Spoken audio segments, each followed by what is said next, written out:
mulundi guno tulondere ddala bulungi tutiikinga watuufu we tunaafunamu. Ensonga eyo nga ngivuddeko ey'ebyobufuzi nyongera okubatangazaamu ku kibiina kyenkulembera era nange eri mu kitundu kino eri wakyemmanga awo tulina akasomo kitugattako kwekulaakulanya. Tulimira wamu ng'ekibiina era ensimbi ezinava mu mbeera eyo tujja kubaako kye tuziteekamu ate kuba tulina pulojekiti nnyingi ze tukoze.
أكبر أشهد أن لا إله إلا الله أشهد أن محمد رسول الله حي على الصلاة حي على الفلاح قد قامت الصلاة قد قامت الصلاة الله أكبر الله أكبر.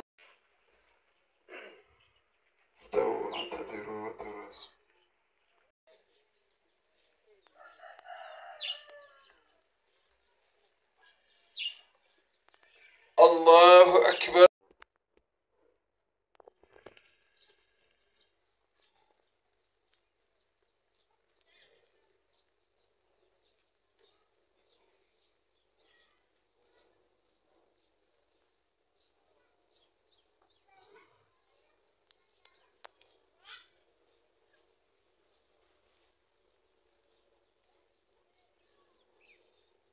الله أكبر.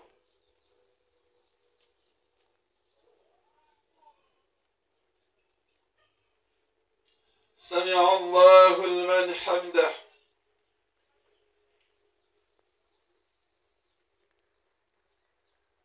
الله أكبر.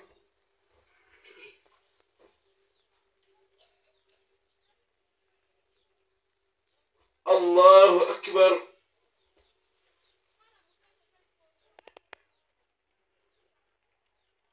الله أكبر.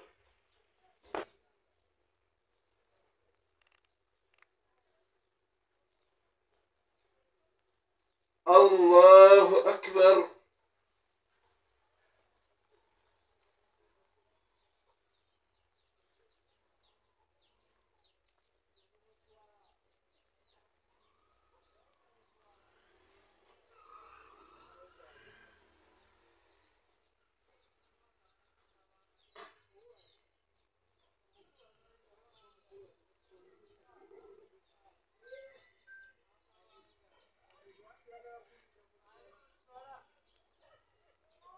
الله أكبر.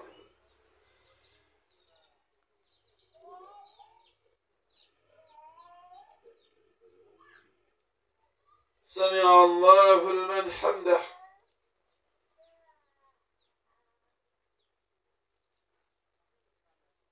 الله أكبر.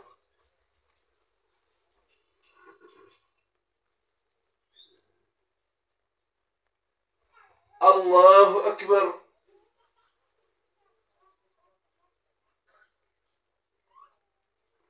الله أكبر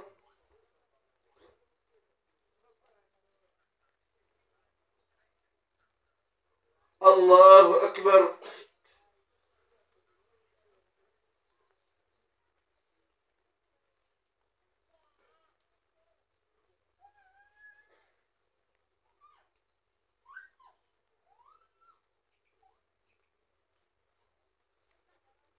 الله أكبر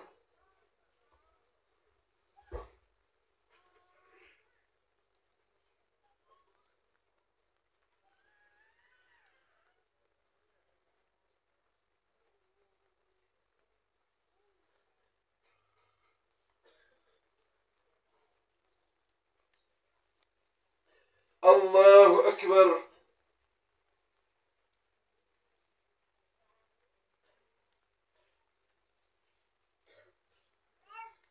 سمع الله لمن حمده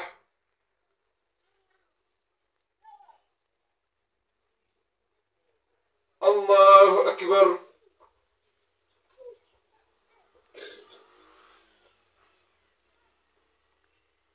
الله أكبر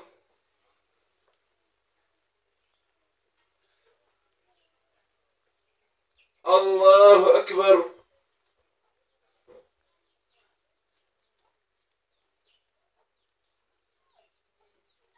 الله أكبر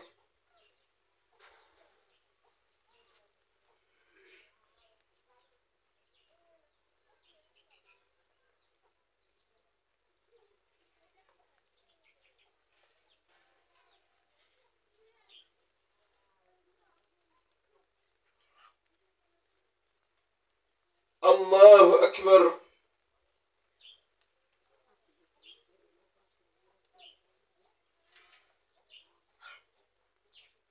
سمع الله لمن حمده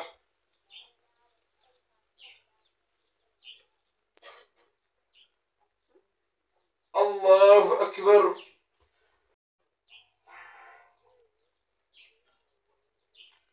الله أكبر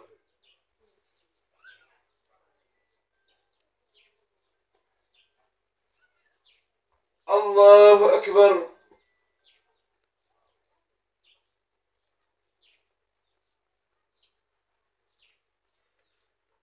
الله أكبر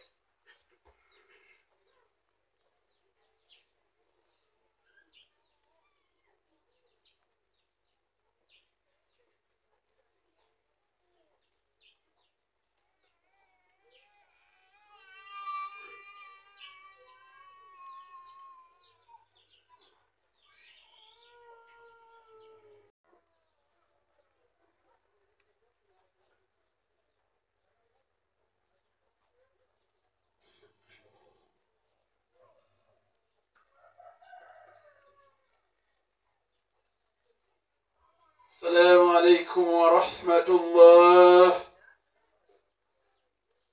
السلام عليكم ورحمة الله.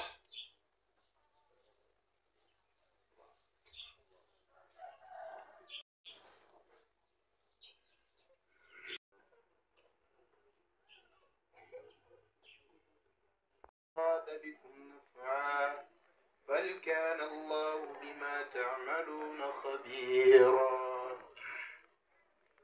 بل ظننتم أن لن ينقلب الرسول والمؤمنون إلى أهليهم أبدا وزين ذلك في قلوبكم وظننتم ظن السوء وكنتم قوما بورا ومن لم يؤمن بالله ورسوله فإنا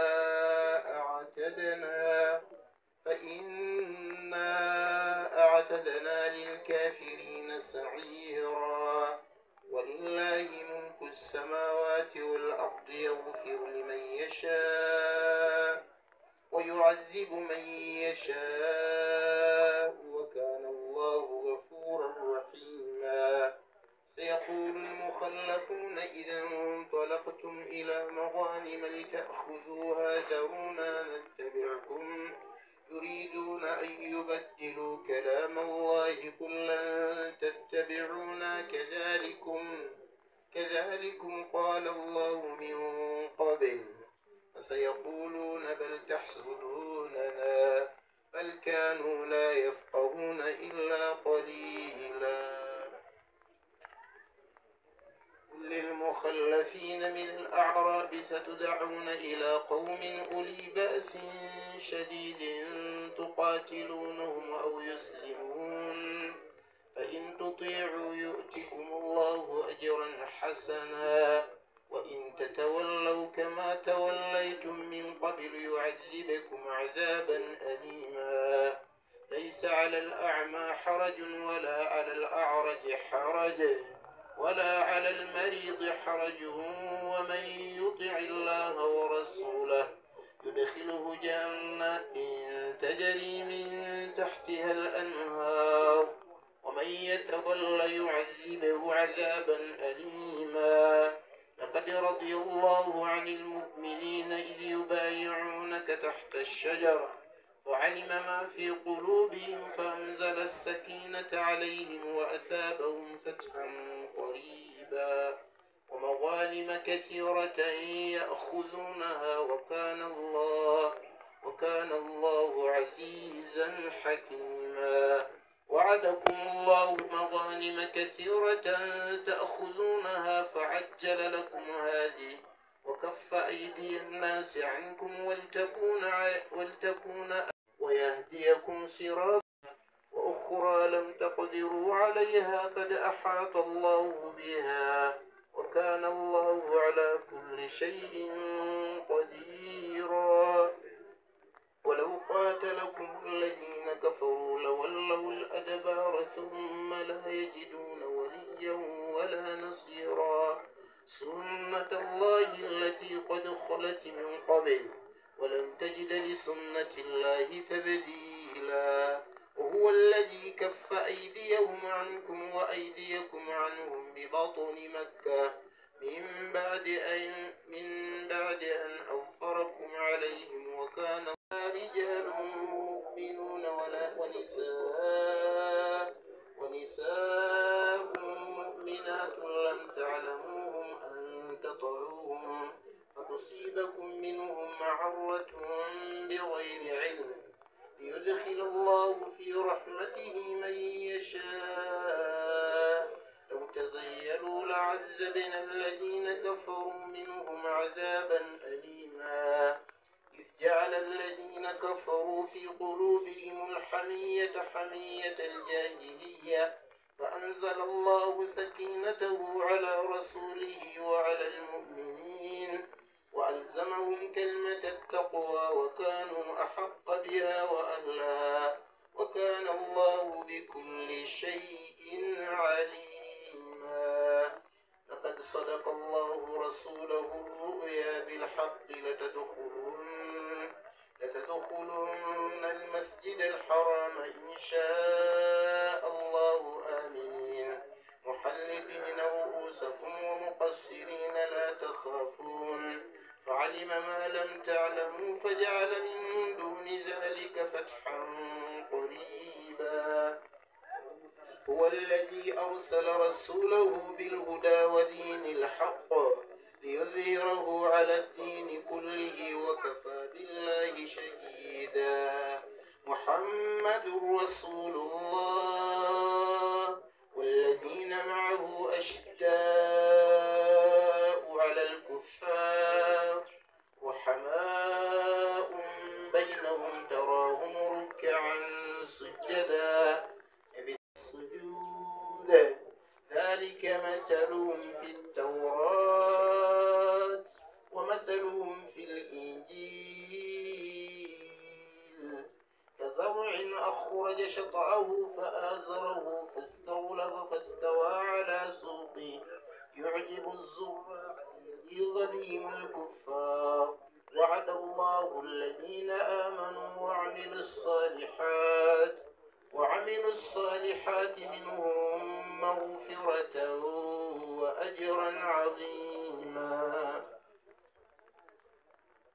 ويهديكم صراطا وأخرى لم تقدروا عليها قد أحاط الله بها وكان الله على كل شيء قديرا ولو قاتلكم الذين كفروا لولوا الأدبار ثم لا يجدون وليا ولا نصيرا سنة الله التي قد خلت من قبل ولن تجد لسنة الله تبديلا وهو الذي كف أيديهم عنكم وأيديكم عنهم ببطن مكة من بعد أن أظفركم عليهم وكان رجال مؤمنون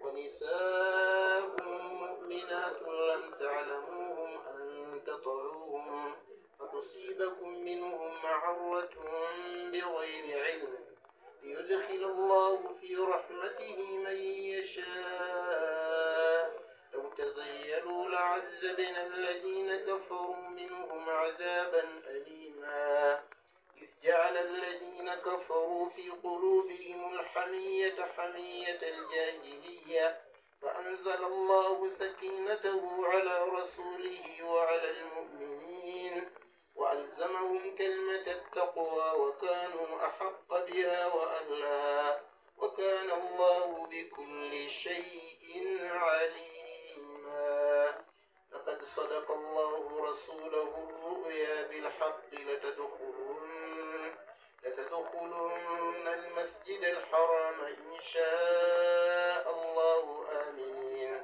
محلقين رؤوسكم ومقصرين لا تخافون فعلم ما لم تعلموا فجعل من دون ذلك فتحا قريبا هو الذي أرسل رسوله بالهدى ودين الحق ليظهره على الدين كله وكفى بالله شهيدا محمد رسول الله والذين معه أشداء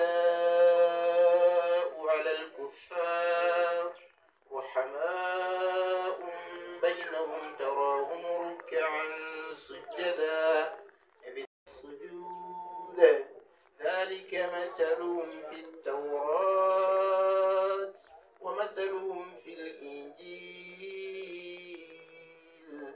كزرع أخرج شطأه فآزره فاستغلظ فاستوى على سوقه يعجب الزراع ليغيظ بهم الكفار وعد الله الذين آمنوا وعملوا الصالحات منهم مغفرة وأجرا عظيما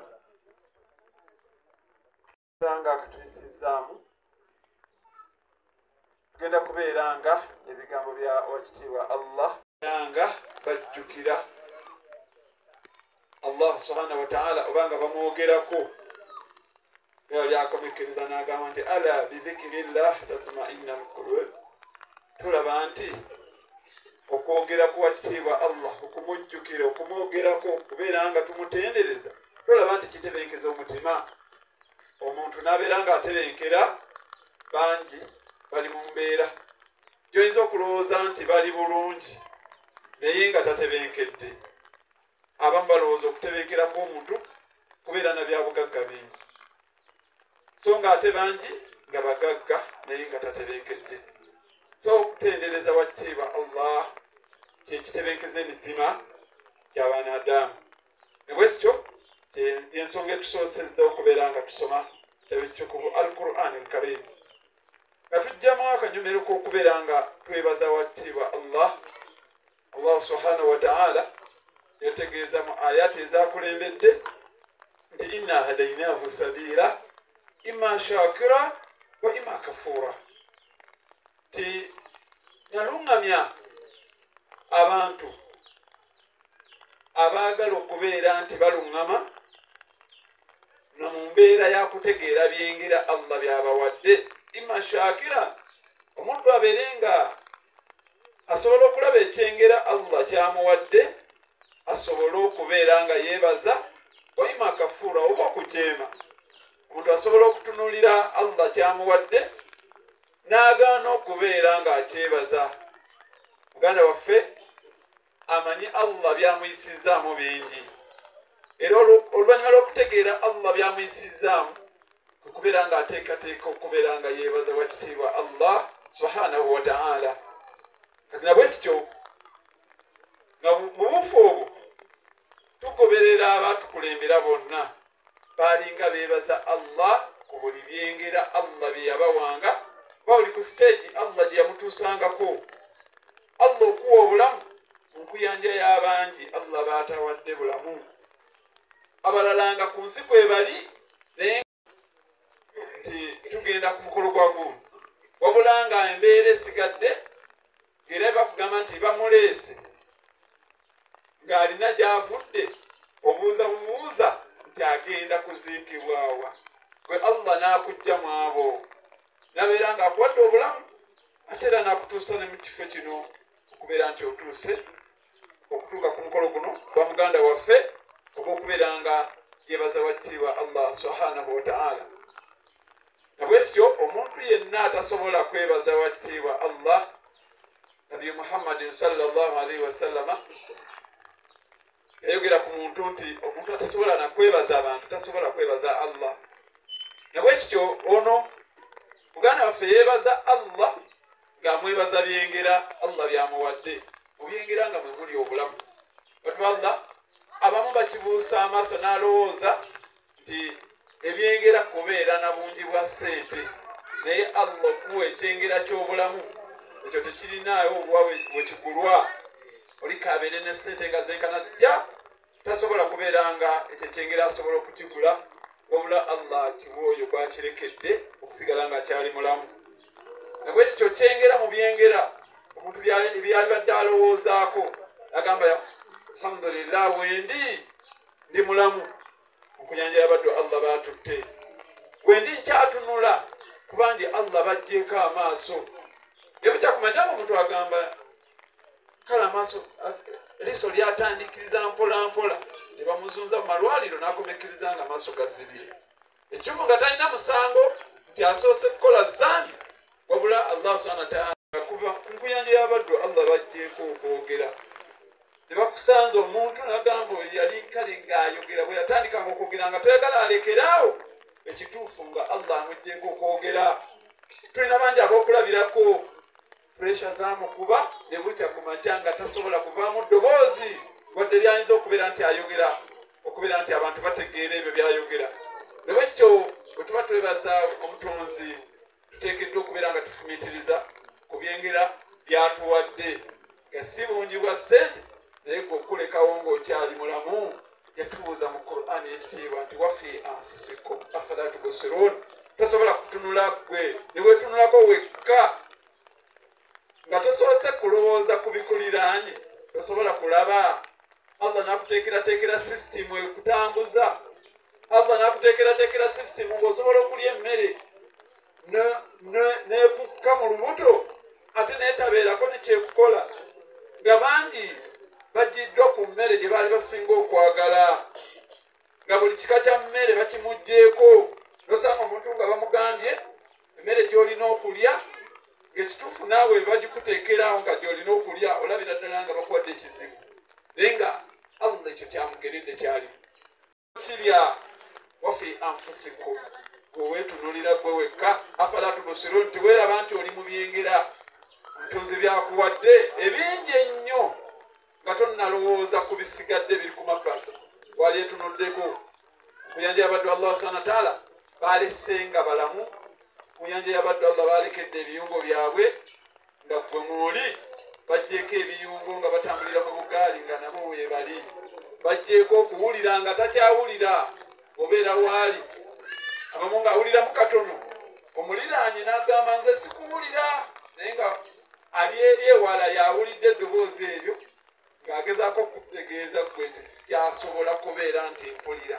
Ne bwekyo okwebaza Allah ku byengera ibaada kuba kusinza. Kati mu kusinza okwo mwe mubadde Qur'ani y'ekitiibwa, omuntu abeere nga yeebaza wakitiibwa Allah ku byengera Allah subhanahu wa ta'ala byamuwadde.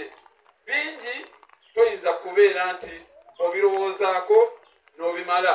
Allah subhanahu wa ta'ala kyeyatugamba nti wa in ta'uddu ni'mata Allah, tunuka abiri nga bwe wali wenkana, nga bwe wali ofaanana, nga bwe wali osula, nga kye wali olina mu mbeera yonna. Sika ekifaananyi olabe omutonzi akuteeseewo akaseera k'olimu kano, nga bangi akaseera baaliko mu mbeera, bakadde baffe bangi baliko mu mbeera nga okufuna omufaliso akwata akadeeya n'akwata ejjambiya n'akkirira ekibira n'akomawo n'enki 6 gwe nga tewagirabako naye nga babaazirina. Ebyo ebifaananyi byonna Allah subhanahu wa ta'ala atulagawo gy'atujje osobole okumutendereza, osobole okumwogerako, osobole okukkakkana n'ekyo wakiriwa Allah kyakuwadde otegeere nti ebyengera wetaaga okubeera nga weebaza Katonda bakubeera nti oluukana n'ebyotannafuna. Sooka olowooze ku kino Allah kyakuwadde kyofunye kyolina, olaga obusiimu obeere nga okukola ebyo byakwetaaza, obeere nga okukola obutunzi byakwetaaza, oleme kubeera nti ojeema olw'ebyengera Allah subhanahu wa ta'ala byatuwa. Kubanga bangi Allah abawa ebyengera ate wamala okumuwa ekyengera n'asigala nga tafaayo ate ng'ayongera bwongezi kubeera nga ajeema oluvannyuma ate olw'okufuna ebyengera.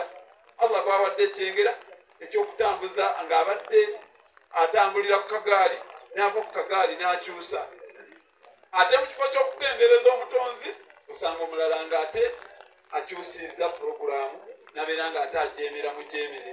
Allah subhanahu wa ta'ala yatugamba kubyengera bye nti wafi anfusikum, nga toli bebakalirira, weetunuulira nga toli mu bantu. Afala tubsirun, tolaba ekyo n'otegeera nti kyengera omutonzi kyaba akuwadde. Ne bwe kityo Allah subhanahu wa ta'ala yeetaaga kutendereza ng'ofumitiriza ku ebyo byakuwadde ne wajja kuyeebaza omutonzi era naye asobola. وأشهد أن محمدا عبده ورسوله صلواته وصفيه على سيدنا محمد صلى الله عليه وسلم. صلوات الله وسلامه على نبينا محمد صلى الله عليه وسلم. أما بعد baganda baffe betukuŋŋaanye nabo mwenna wano, abasiraamu n'abatali basiraamu, abakungu b'ekitundu kino, olunaku olulungi olw'ettendo olufaanana bwe luti muganda waffe lwatukuŋŋaanyirizaako twongere oba tugattire wamu okwebaza Katonda waffe eyatutonda. Ngenda kwogera ku nsonga nga 4 insha Allahu ta'ala. Esookera ddala yakwebaza muganda waffe gyakoonyeeko imaamu w'ekiyunga. Okwebaza Katonda kigambo kikulu mu bulamu bw'omuntu, olw'ensonga nti abantu abasinga obungi batunuulira nnyo ennyongeza, ne batatunuulira essentials, bintu bikulu. Osanga omuntu nga bw'aba talina nnyongeza, ate nga yenkola y'Abaganda. Abaganda bagamba nti tusiima bwongerwa, tebatera nnyo kusiima by'okoze ki, by'omuwadde. Basiima nnyo obwongerwa. Akati amateeka g'oyo eyatutonda, omulezi waffe Katonda, yagamba tusooka kusiima byatukoledde, olwo n'alyoka atwongera, era yakirangirira mu kitabo kye ekitukuvu n'agamba nti la in shakartum la azidannakum. Bwe munaasabanga okubongera, bwe munanneebazanga ne munneebaza bye mbawadde, la azidannakum, ngenda kubakola ki? Bongera. Wala in kafartum, buli gwe nnaawanga bye mmuwadde n'agaana okubyebaza, inna adhaabi la shadid, ngenda kumuwangaaliza mu bibonerezo nga mu bulamu nga bwa kibonerezo. Kugaana kwebaza Katonda, oyinza okuba nga wootudde awo ebizibu ebikuluma butasiima Katonda byakola ki? byakuwa gwe naawe tunuulira muteeko mukyala wa wano yafuna obuzibu emabegakaawo yafuna accident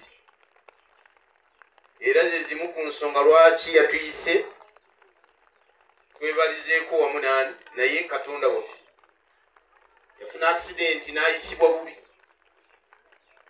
abantu bafuna accident n'abeera ng'ekigere kikutuseeko abalala ne bamulongoosa amagumba agamu ne bagajjamu olwo muganda waffe yafuna accident ne bamugjamu eggumba ly'okugulu ne bateekamu artificial eggumba ejjingirire ate baali muteekeramu India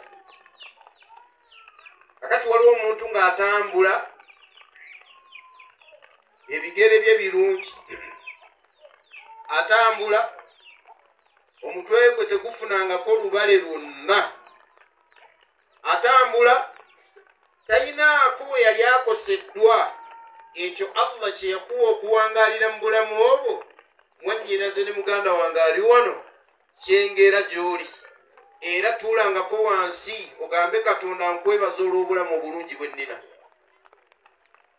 tuulangako wansi mu nnyumba yo tuulangako wansi mu ssinzizo gy'obeera weebaze Katonda omugazi Katonda wange nkwebaza obulamu obulungi bwe nnina bangi bali bawanisa ebigere bangi otuuka wano mu Cancer Institute weewuunya nasangawo omukazi nga Allah amugerera ebbeere baalisalako nga n'eryokubiri bawundi nga bagenda lisalako waliwo omulala gwe twasanga ng'omutwe munene bwe guti tasuubira kuwona waliwo gwe twasanga nga Allah amugerera yafuna kansa wa lususu n'ebifaanana bwe bityo n'abalwadde abalala bangi abooluganda ab'ebitiibwa obulamu Allah lwakuba tokimanyi okitegeera omaze kutuukako mu ddwaliro ng'ofunye ebikusumbuwa waliwo abalala bali mu kabbuli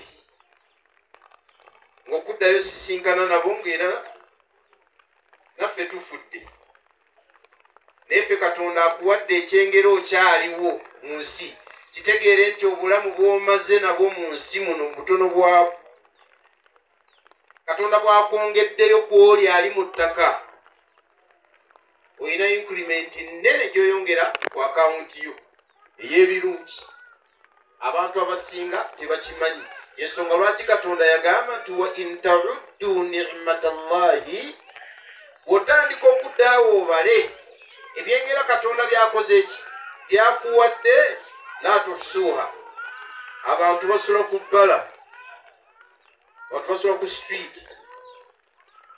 woyina woosula wateeka akasiisira abalala ng'amaze emyaka nga 50 ali mu bupangisa gwe Katonda yakusaasira n'obeerako n'akapoloti akako bannange ekyo kyengera eri Katonda waffe buvunaanyizibwa bwa buli muntu okutegeera ekyengera ky'omuntu okutegeera obutegeeza ekyengera n'otegeera nti ekyengera ekyo Katonda yakireeta bangi tebabifuna kyokka kikuwaliriza okwebaza Katonda we ow'ekitiibwa Dawuda yali nabbi wa Katonda nabbi Dawuda oyo yakimukoze eki nkimuwadde ensonga ey'okubiri mu kwebaza Katonda omuntu asobola okwebaza Katonda ng'ataddewo enteekateeka ey'okuliisa ku bamufuna mpola kuŋŋaanya ba misikiini ku kyalo 30 gati Katonda wange nkwebaza olw'ekyo kyompadde ba misikiini 215 okusinziira ku kapasite gy'oyina fumbako ewuwo ku kijjulo ba misikiini bakole ki ate ensonga yetera oluusi okutummisa n'omala nga Katonda takwongera wabutafaayo ku ba misikiini era ow'ekitiibwa Allah bwe yayogera mu Kulaani omwo yagamba nti fa amma al insanu idha mabtalaahu rabbuhu fa akramahu wa na'ama omuddu Katonda bw'amuwa n'amugaggawaza fayaqulu rabbi akraman atandika kweragira ku bantu nze nsinga nze ndi kino wa amma idha mabtalaahu wayina riziki n'agikwatamu obwavu ne busembera naye olw'ensonga zino